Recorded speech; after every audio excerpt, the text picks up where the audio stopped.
ट्रेनमध्ये मिळणाऱ्या आवळ्याच्या गोळ्या सर्वांना आवडतात, तर आज आपण आवळा गोळी घरच्या घरी कशी बनवायची ते पाहूया।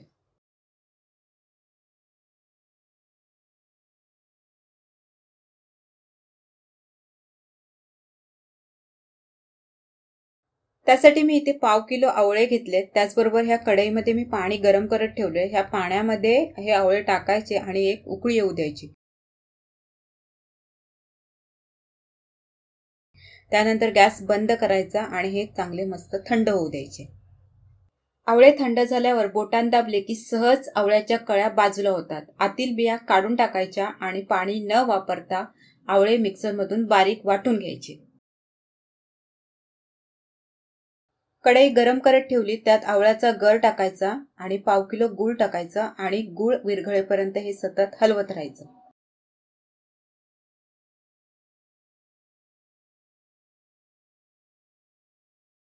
गूळ इथे पूर्णपणे विरघळले। आता माझ्याकडे जी गूळ पावडर आहे तिचा कलर थोडा डार्क आहे, तो डार्क कलर येण्यासाठी मी 2 चमचे इथे गूळ पावडर टाकते।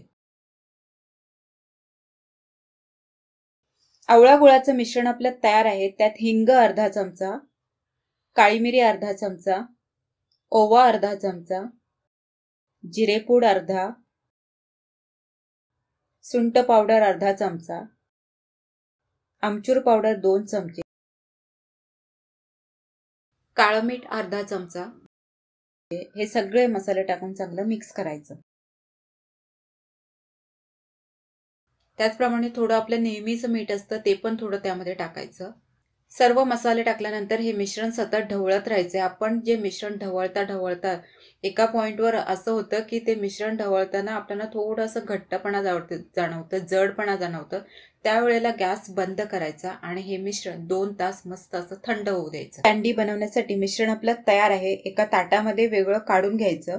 आवळ्याचे मिश्रण हे थंड झालंय। वरून असं वाटतं की एकदम सुकलंय, तर सुकलं नाही, आतमध्ये मस्त असं मऊ आहे। त्याचे सहज आपल्याला आवळे गोळे तयार करता येते।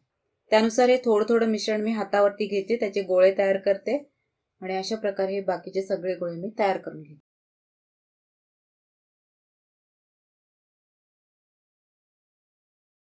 हे एवढे गोळे मी तयार केले आहेत, ते आता पिठी साखरेमध्ये टाकायचं आणि त्यामुळे काय होतं, वरती साखरेचा एक लेअर येतो आणि खाताना असं गोड आणि आतील ते वेगवेगळे सगळे आंबट, गोड, तुरट सगळे जेवढे काही चवी आहेत ते एकदम मस्त लागतात। हे जर काही आवळ्याचे गोळे जास्त प्रमाणात असतील तर हे एक एक पिठी साखरेमध्ये गोळे म्हणजे आपल्याला खूप टाइम लागतो।